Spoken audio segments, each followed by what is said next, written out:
হাতত খুব কম সময় আছে। মই পুনৰবাৰ কৈছো, ইণ্টাৰভিউ একেবাৰে কাষ চাপিছেহি। এইবাৰ কম্পিটিশ্যন কেনেকুৱা কি হ'ব, ফিজিকেলৰ 100% তুমি দিবই লাগিব। কম্পিটিশ্যন বহুত হ'ব, এটা ভাল মাৰ্ক লাগিবই। তুমি ৰিটেনটো দিবলৈ হ'লে অসম পুলিচত, আৰু তুমি ৰিটেনতো এটা ভাল মাৰ্ক পাব লাগিব, তেতিয়াহে তুমি ভাইবালৈ চিলেকশ্যন হ'ব পাৰিবা। আৰু ভাইবা বা গোটেইখিনি কোৱালিফাই কৰি এটা ভাল উপযুক্ত নম্বৰ পালেহে তুমি অসম পুলিচত এইবাৰ চিলেকশ্যন পাবা। যোৱাবাৰ যেনেকুৱা কম্পিটিশ্যন হৈছিল, এইবাৰ তাৰ দুগুণ। মানে এইবাৰ ভেকেঞ্চিৰ সংখ্যা কম, 4-5 মাহ মানহে সময় পাবা ইণ্টাৰভিউ বাবে। সেইকাৰণে আমি তোমালোকক এটা একাডেমীৰ ব্যৱস্থা কৰিছো, হয়তো তোমালোকে গম পোৱাই। বৰ্তমান আমাৰ north east physical academy Hojai ডিষ্ট্ৰিক্টত আছে। আৰু এই আমাৰ নৰ্থ ইষ্ট ফিজিকেল একাডেমীত বৰ্তমান অসম পুলিচৰ বাবে ফিজিকেল লগতে ৰিটেন প্ৰিপেৰেশ্যন কৰি আছে বহুত শ কেণ্ডিডেটে। মই তোমালোকক কৈছো পুনৰবাৰ, বহুত কেণ্ডিডেটে আমাৰ একাডেমীত ৰেজিষ্ট্ৰেশ্যন কৰিছে।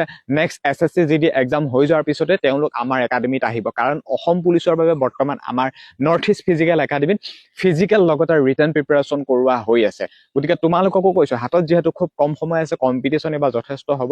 সেইকাৰণে আমি তোমালোকক কৈছো যে বহুত কম মূল্যতে আমি গোটেইখিনি ব্যৱস্থা কৰিছো।